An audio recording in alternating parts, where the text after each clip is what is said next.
Bonjour et bienvenue dans cette vidéo. Cette vidéo fait suite à l'article du 7 janvier sur mon blog où j'expliquais comment construire vos boîtes et comment les ranger. À la fin de cet article, je vous avais parlé d'un nouvel article, ce qui sera finalement une vidéo pour vous présenter étape après étape comment faire ces blocs. Alors je vais me mettre dans la position de quelqu'un qui n'a pas les compétences pour le faire ou qui n'a pas déjà les compétences pour remplir ses blocs euh, de lui-même, naturellement. Donc on va partir vraiment du début qui est la première étape, aller sur internet pour trouver des informations. Alors vous allez sur Google, moi par exemple mon jeu est StarCraft 2, j'aimerais faire des boîtes sur ce jeu là. Ce que j'ai tapé dans Google c'est StarCraft 2, comment devenir meilleur. Ensuite j'ai eu des liens en français, en anglais. Donc la première étape est de copier-coller tout ce que vous lisez, tout ce qui est intéressant du moins. Vous le copiez-coller dans un fichier qui vous permettrait de mettre ça un petit peu n'importe comment. Personnellement j'utilise Inkscape, mais c'est avant tout un logiciel de dessin et pas de prise de notes. Donc dans les images que j'aimerais vous montrer ici, ce sont les notes que j'ai prises en allant sur ces sites internet, en faisant des copier-coller. Ici je vous montre les résultats en français. En rouge ce sont les sources, étant donné que je suis en train de publier les informations où j'ai extrait ces données. Il est quand même de bon ton de publier ces sources, mais par exemple pour vous, quand vous le ferez vous-même, et pour vous, vous n'avez pas besoin de mettre ces sources. Donc par exemple ici c'est jeuxvideo.com. Donc qu'est-ce qu'on trouve comme conseil? À gauche ce sont les pièges, donc les mauvais conseils, à droite ce sont les bons conseils entre guillemets. Donc pour progresser, des gens proposent de regarder des replays, choisir une stratégie, la micro, beaucoup de choses, et vous verrez que ça continue comme ça pendant très longtemps. Et à gauche, il y a aussi de mauvais conseils. Pouvons-nous gagner des points même en perdant une partie? Donc voilà, cette personne-là est obsédée par les points et aimerait juste gagner des points. Elle oublie totalement le fait que c'est un jeu vidéo, etc. Ensuite, sur un autre site, vous voyez qu'il y a nettement plus de contenu, des bons et des mauvais conseils. Les pastilles vertes et les pastilles bleues, c'est seulement pour moi, pour me repérer. Donc voilà, donc vous faites des copier-coller de tout ce que vous lisez, tout ce qui est intéressant. Vous faites la même chose en anglais si vous parlez en anglais. Donc à gauche les pièges, à droite les bons conseils. Là par exemple vous voyez que sur ce site, Team Liquid est normalement un bon site de jeux vidéo, mais là le premier résultat que j'ai eu était vraiment minable en termes de conseils. J'expliquerai ensuite pourquoi. Donc ça c'est la première étape. Vous copiez-coller les bons, les mauvais conseils. Donc pour vous montrer l'étendue des informations qu'on peut collecter en cliquant sur seulement les 10 premiers liens, donc 5 en français, 5 en anglais, concernant le sujet StarCraft 2, comment devenir meilleur, on a une quantité d'informations qui est la suivante. Bon, évidemment c'est pas lisible, mais c'est juste pour vous dire que ça fait déjà beaucoup, et ça nous suffira largement pour faire nos boîtes, en sachant que j'avais délimité le nombre de boîtes maximum à 20, qui n'est vraiment pas beaucoup. La deuxième étape est d'essayer de ranger ces notes sous forme de petites catégories. Par exemple, on a des conseils sur le terrain, le terrain de jeu, comment s'améliorer, les informations, le temps de jeu, etc. Et vous allez faire en fait ces petites catégories et vous allez utiliser les notes que vous avez prises en vrac et vous allez les résumer en une phrase clé et les classer dans ces catégories. Ici, vous ne triez toujours pas les informations, vous les copiez telles quelles. Si elles rentrent dans la boîte, elles rentrent. Il y aura beaucoup de doublons, mais on ne trie pas encore. La longueur en fait des notes que vous allez faire reflètera l'importance du sujet et l'importance du critère pour tout simplement devenir meilleur à StarCraft 2, qui était notre recherche. Par contre, la longueur ne signifie rien sur la qualité. Par exemple, si nous regardons la catégorie s'améliorer, il y a quand même beaucoup de rouge. En rouge, j'ai mis les mauvais conseils. C'est important de les mettre aussi parce que ça permet de faire le contraste entre les bons et les mauvais conseils. Alors que si on regarde la partie par exemple replay, il y a il y a un peu moins de quantité, mais ce sont que des bons conseils. Ensuite, ces catégories que vous avez fait précédemment, vous allez les transformer en petites boîtes, tout simplement. Et ces petites boîtes vont être le plus générales possible. Donc, certaines ont exactement le même nom, et certaines ne sont pas tout simplement issues de ces notes. Mais elles englobent toutes ces notes. Donc nous avons ici la première itération 0, donc grosse boîte générale, macro gestion stratégie, micro-gestion statique, les points, les terrains, etc. Mais il y a aussi quelques blocs que nous n'avons pas encore utilisés et qui seront soit des sous-blocs de ces blocs encadrés en bleu, soit viendront plus tard compléter notre modèle. Donc le premier problème lié à cette itération 0 qui consiste à être très généraliste, c'est que certaines boîtes sont vraiment beaucoup trop générales. Je n'ai pas encore mis ici la note en dessous des critères n'est pas encore pertinente, donc c'est souvent des copier-coller que vous allez voir ici, donc ne faites pas attention aux notes.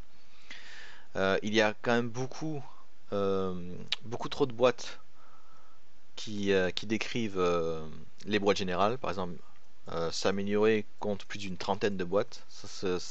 C'est beaucoup trop complexe pour que ce soit traitable.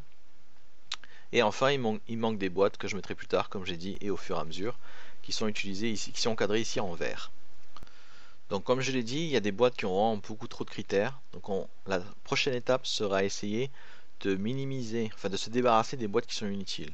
Et pour cela, on va commencer à les noter, mais de manière très rapide et très intuitive, c'est-à-dire sans trop y penser. Est-ce que c'est une boîte importante? Est-ce que ce n'est pas une boîte importante? Donc avant d'essayer d'en éliminer, nous allons faire un état des lieux des boîtes que nous avons et essayer de voir lesquelles méritent de repasser, d'être raffinées et quelles boîtes sont assez intéressantes pour être utilisées telles quelles. Donc pour ces trois critères là, j'ai le nombre de sous-boîtes, la moyenne et la somme. La note ici n'a vraiment pas d'importance, vous devez juste juger si elles sont utiles, moyennement utiles ou inutiles. Donc si vous avez envie de mettre 10 partout, parce que pour vous tout a l'air d'être super utile, alors vous mettez 10 partout. Donc ensuite vous allez compter le nombre de sous-boîtes par catégorie. Par exemple macro-gestion et stratégie compte 9 boîtes, la moyenne est de 7,1 et la somme donne 64. Donc la somme donne l'importance de la boîte. Si on a une somme très importante, c'est qu'on sait que cette boîte a beaucoup de potentiel et qu'elle mérite d'être travaillée. La moyenne, plus elle est élevée, plus elle est composée de boîtes qui ont une note très élevée et il faudra garder en fait ces sous-blocs. Ensuite on a le nombre de boîtes pour donner un indice de la complexité. Si on a un nombre de sous-boîtes de 3, on sait qu'on n'aura pas besoin de retravailler la forme. Par contre, on aura peut-être besoin de retravailler le fond. Ici, pour s'améliorer, on a jusqu'à 35 boîtes. Cette catégorie, par exemple, est vraiment très complexe. Sa note moyenne est de 6,9, ce qui veut dire qu'il y a des boîtes très utiles et des boîtes, je pense, inutiles. Un exemple de boîte inutile, ce serait les points. Il y a donc 3 boîtes, la moyenne est de 1 et la somme est de 3. Donc clairement, c'est quelque chose qui va partir tout de suite. Donc une fois que vous avez numéroté vos blocs et vos sous-blocs, vous allez faire la somme de leurs critères et les mettre dans somme. Vous allez en faire une moyenne et compter les sous-boîtes. Une fois que ce travail est fait, vous allez faire votre premier travail, votre première itération de raffinement. Alors le raffinement, ça consiste à prendre vos boîtes telles quelles et à enlever ce qui est inutile selon vous et à améliorer ce qui vous passe par la tête. Par exemple, quand j'ai commencé par le bloc macro-gestion stratégie, j'ai enlevé les blocs qui représentent des finalités et non pas des objectifs. Par exemple, limiter les économies. Ça n'a pas de sens de dire voilà, je veux limiter mes économies. Ce serait plutôt je veux dépenser les choses intelligemment et ce qui va me drainer mon économie. Donc après raffinement, la première étape que j'ai faite, c'est de couper cette boîte macro-gestion stratégie en une boîte macro-gestion et en une boîte stratégie.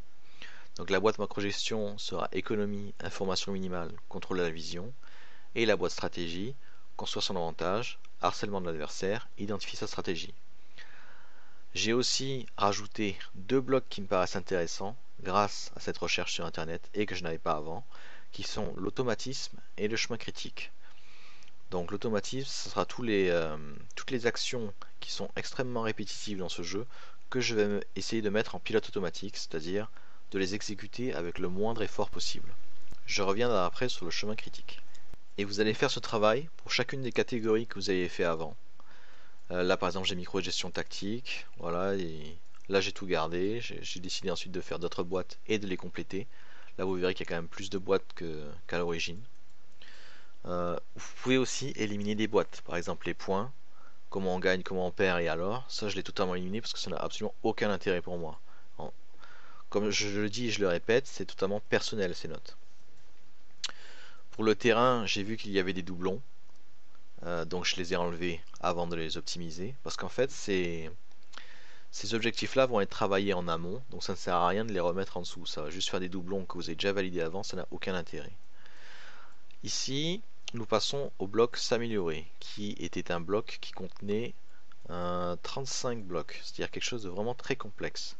Donc pour affiner ce bloc-là, il faudra plusieurs itérations.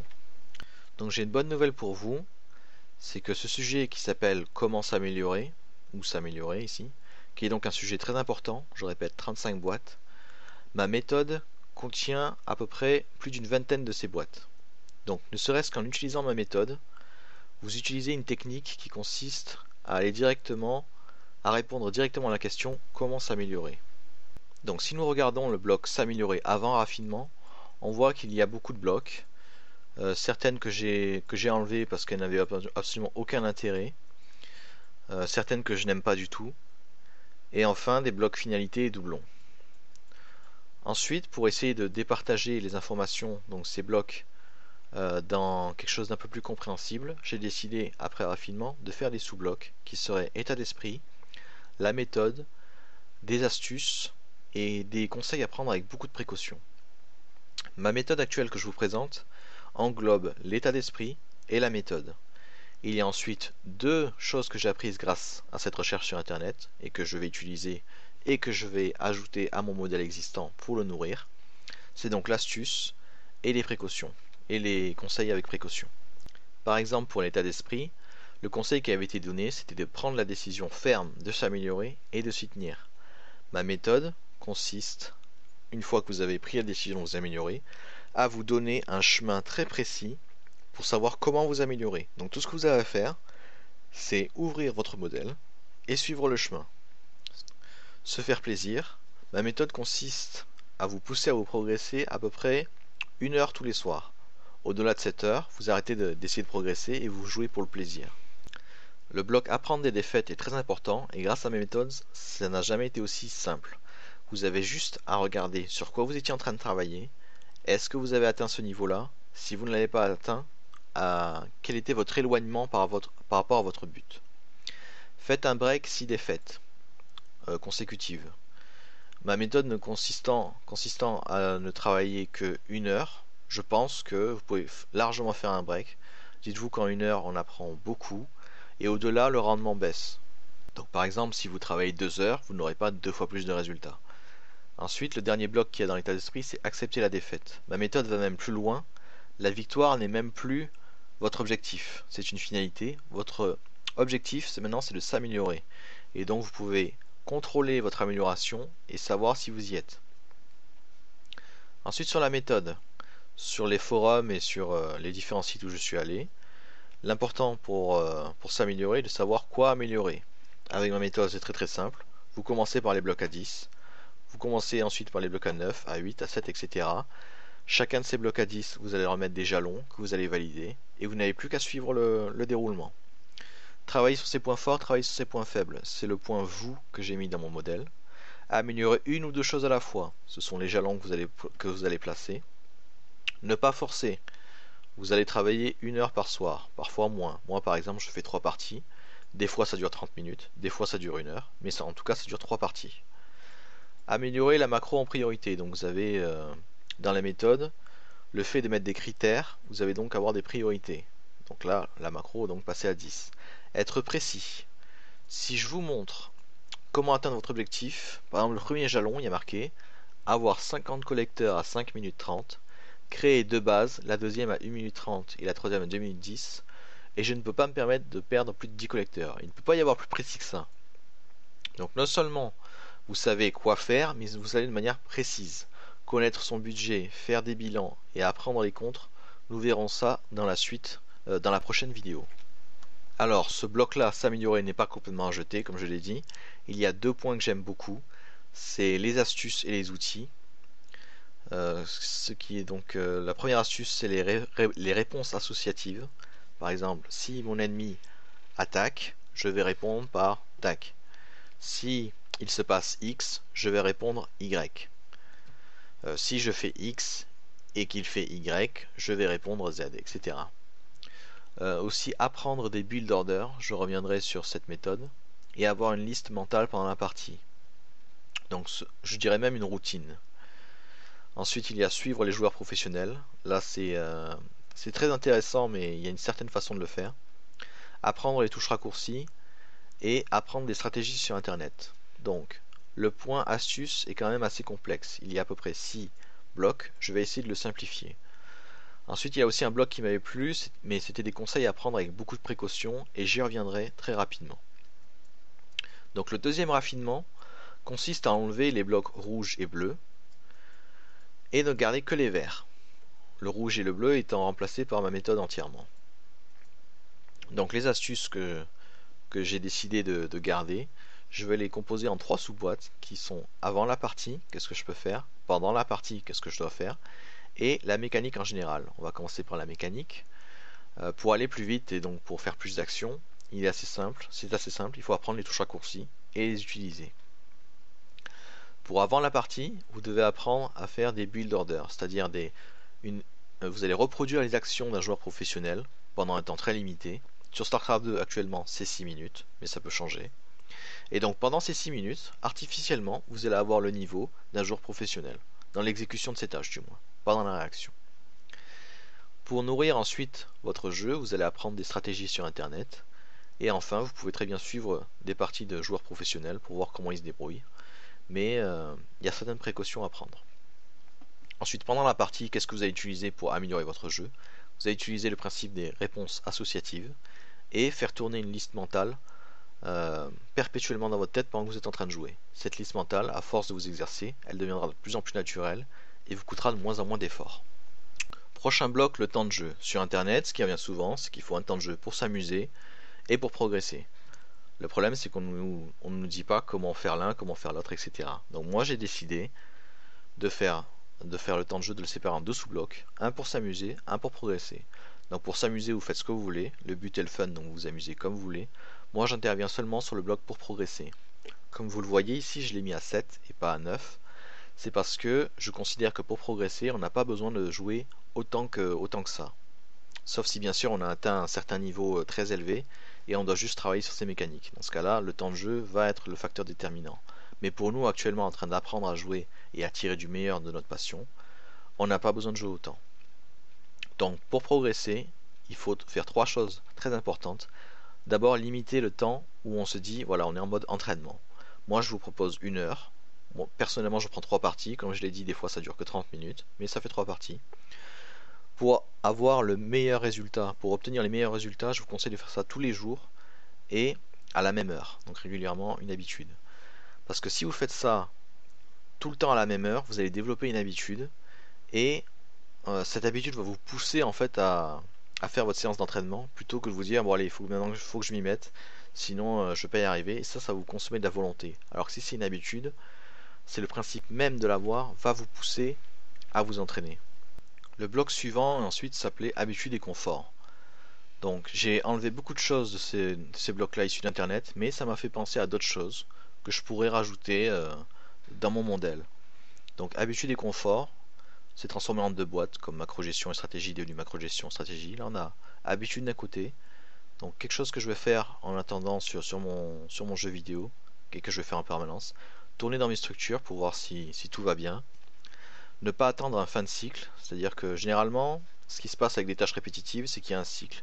Ici au lieu d'attendre le fin de cycle, si je l'ai fini avant, je vais chercher des choses à faire. Et enfin au niveau du confort, j'utiliserai toujours les mêmes touches raccourcies. C'est du bon sens, mais ça vaut le coup d'être marqué. Ensuite ici nous avons le critère que j'avais dit qu'il fallait prendre avec précaution.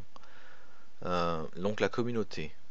La première chose à faire c'est de trouver la bonne. Je l'ai mis seulement à 4 parce que les posts que l'on trouve généralement sur internet sont du type j'ai beaucoup de difficultés, est-ce que vous pouvez m'aider? Dans ce cas-là la réponse est t'es vraiment nul, tu devrais jouer plus. Des autres types qu'on trouve c'est regardez comme je suis fort. Et enfin le dernier type qui est le plus rare c'est voilà comment vous améliorer. Donc si vous cherchez une communauté, la première étape que vous devez faire c'est trouver la bonne, celle qui consiste à améliorer tout le monde, à ce que tout le monde échange et s'enrichisse.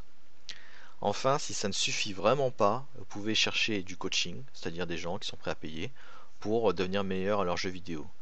Personnellement, avec cette méthode, je pense que c'est inutile, mais selon vos prétentions, selon ce que vous voulez faire avec cette passion, selon votre rythme de progression que vous souhaitez, c'est une piste comme une autre. Le bloc suivant ensuite concerne l'adversaire. Tout ce qui a été dit sur internet se résume en 1, 2, 3, 4, 5, 6, 7 boîtes. J'en ai fait 3 à la fin. Donc après rapidement ce serait identifier sa tactique, suivre ses mouvements et sa résilience. Résilience étant si je lui envoie une attaque, est-ce qu'il arrive à la tenir ou est-ce qu'il s'effondre complètement. Donc le deuxième bloc le plus important qu'on avait vu concernait l'information, à savoir qu'il y a 28 blocs dans celui-là. Nous voyons ici qu'à force de faire ce travail sur les blocs et de supprimer les doublons, il commence à y avoir vraiment beaucoup de doublons. Donc quelque chose qui a 28 boîtes aura aussi beaucoup de doublons et la première étape consiste donc à les supprimer. Et vous voyez ici que ça représente quand même une grande partie. Comme pour la stratégie, quand il y a trop de sous-blocs, il faut essayer de les catégoriser. Donc pareil, rectangle rouge, bleu et vert. Donc pour moi, l'information, il y a 3 grandes étapes. Récolter l'information, filtrer l'information et utiliser l'information. J'essaye généralement de transformer chaque boîte en 3 sous-boîtes. On voit par exemple ici que récolter en a 6. Donc ça commence à faire beaucoup à traiter. Donc il y aura une deuxième étape de raffinement où je vais tenter de transformer ces 6 blocs en seulement 3. Donc pour récolter l'information, ça devient quand je vais la récolter et la fréquence. Ensuite, avec comment je vais la récolter, donc avec quelle unité, une unité volante, une unité terrestre, ça va changer mon timing. Et la solidité de l'information qui résume les deux boîtes, collecter les indices et absence d'indices.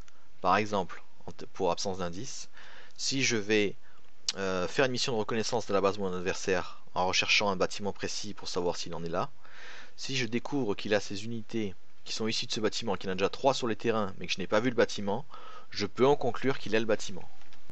La deuxième étape aussi consiste à filtrer l'information. Quand je vais aller dans ma base adverse, il y aura une quantité phénoménale d'informations à traiter en très peu de temps. Je dois donc faire attention à seulement quelques critères qui sont la composition de son armée si elle est visible, combien de bâtiments a-t-il pour former des combattants, et combien aussi a-t-il de collecteurs pour essayer d'estimer sa puissance économique. Enfin, je vais devoir utiliser cette information, l'interpréter. Donc qu'est-ce que j'en fais maintenant de tout ça? Est-ce que je vais en profiter pour l'attaquer? Est-ce que je vais en profiter pour monter une défense? Est-ce que je me sens agressé, etc. Est-ce qu'il y a une fenêtre d'opportunité que je peux saisir afin de le déstabiliser? Ensuite, il y a le bloc un peu état d'esprit. On voit ici qu'il y a aussi beaucoup de doublons. Donc la première étape est de les éliminer. Et ensuite, il reste 2 blocs qui sont quand même plutôt importants, qui sont l'effet de la colère et faire une pause si vous êtes frustré. Donc j'ai décidé de garder ces blocs-là. Et après raffinement, donc ce bloc qui en contenait à peu près une dizaine, maintenant n'en compte plus que 2. Le troisième critère assez important est le replay. Le replay est en fait l'enregistrement de votre partie que vous pourrez ensuite visionner en tant que spectateur en adoptant plusieurs points de vue. Le replay ayant un nombre de blocs assez conséquent, il suit la même étape. On va essayer de regrouper ces blocs en catégories de sous-blocs. Par exemple, en rouge, ça sera regarder ces replays pour apprendre à refaire quelque chose. En vert, identifier le moment de la défaite. En bleu, pour faire les ajustements. Donc une remarque importante ici, dans identifier le moment de la défaite, j'ai un bloc qui s'appelle critères à consulter si pas évident. Et ce critère-là est donc un sous-bloc, car il est défini juste en dessous. Critères à consulter si pas évident, regardez l'économie, regardez les armées, regardez les scores. Voilà, c'est juste ça qu'il fallait noter. Donc nous passons ensuite au bloc stratégie. Vous voyez qu'au fur et à mesure qu'on avance, il y a de plus en plus de doublons. Donc ces blocs-là ont tendance à perdre absolument tous leurs critères sauf un. Et dans ce cas-là, il vaut mieux renommer ce critère-là et lui donner ce plan en particulier. Ici par exemple, stratégie devient explorer et ne contient plus qu'une seule boîte qui est ayez plus d'un plan. Pour la tactique, c'est pareil, on en avait parlé dans micro-gestion tactique, il y a beaucoup de doublons, on enlève tout. Et j'ai décidé de garder 2 boîtes que j'ai appelées ensuite limite des outils. Au-delà de 6 minutes de BO, je vous expliquerai plus tard ce que ça voulait dire. Ensuite, il y a le dernier bloc assez important qui consiste à décrire l'économie. Donc après avoir enlevé les doublons et les finalités, on voit qu'il reste quand même pas mal de blocs. Donc j'ai décidé, j'avais précédemment déjà un bloc économie, donc je vais utiliser les informations qui sont ici pour nourrir le précédent modèle que j'avais concernant l'économie. Donc après une première étape de raffinement, il nous reste 1, 2, 3, 4, 5, 6 blocs. Donc étant donné que ça fait plus que 3, je vais essayer de les regrouper en sous-sous-blocs. Donc l'économie, ce serait la collecte de ressources, le management des ressources et l'utilisation de ces ressources. Bon, l'utilisation ici n'est pas décrite parce que c'est assez évident, hein. Dès que vous avez les ressources, vous devez les dépenser le plus rapidement possible. Sinon, ça n'a aucun intérêt. Donc pour la collecte de ressources, qu'est-ce qui est important? C'est le nombre de collecteurs, le nombre de bases et protéger ces collecteurs. Ce bloc-là est en fait une copie exacte de mon modèle précédent concernant l'économie.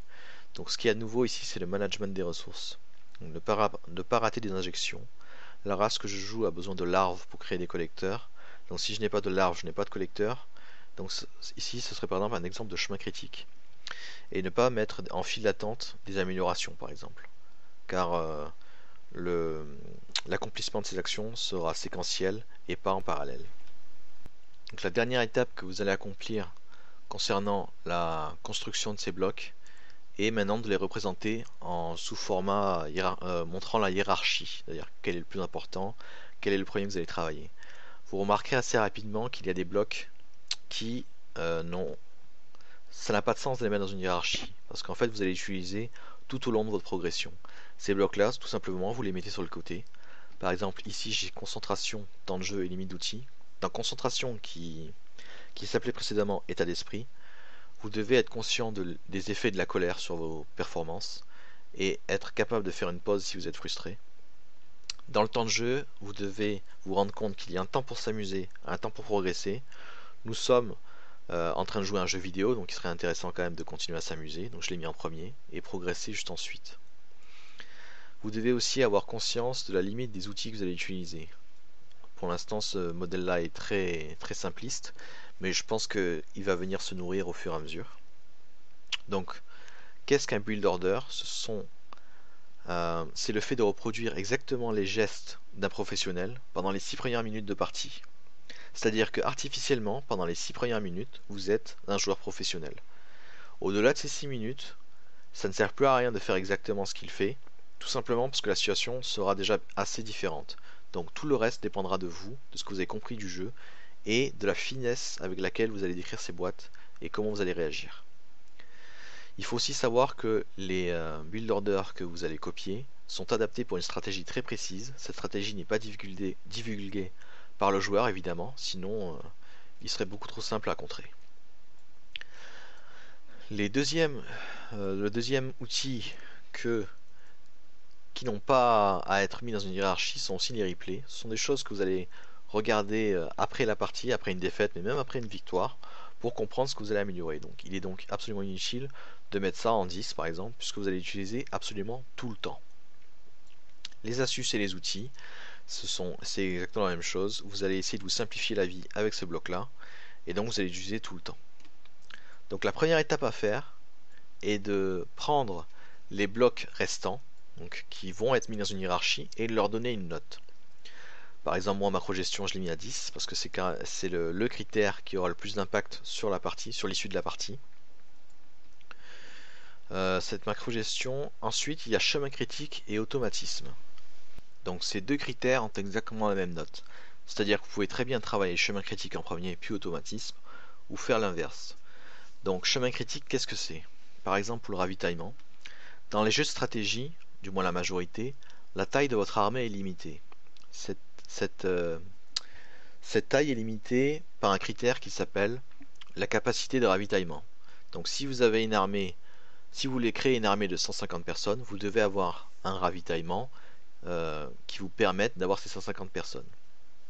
Si ce n'est pas le cas, vous allez être bloqué à un nombre inférieur, par exemple 50. Vous allez devoir augmenter votre ravitaillement, puis ensuite faire votre armée, ce qui va vous faire perdre un temps énorme. Donc ce chemin critique, c'est ça, c'est comment est-ce qu'on peut le supprimer. Donc ce qui va se passer, c'est que vous allez créer un ravitaillement. Au fur et à mesure, vous allez l'augmenter et augmenter votre armée aussi. C'est la façon la plus élégante de le faire.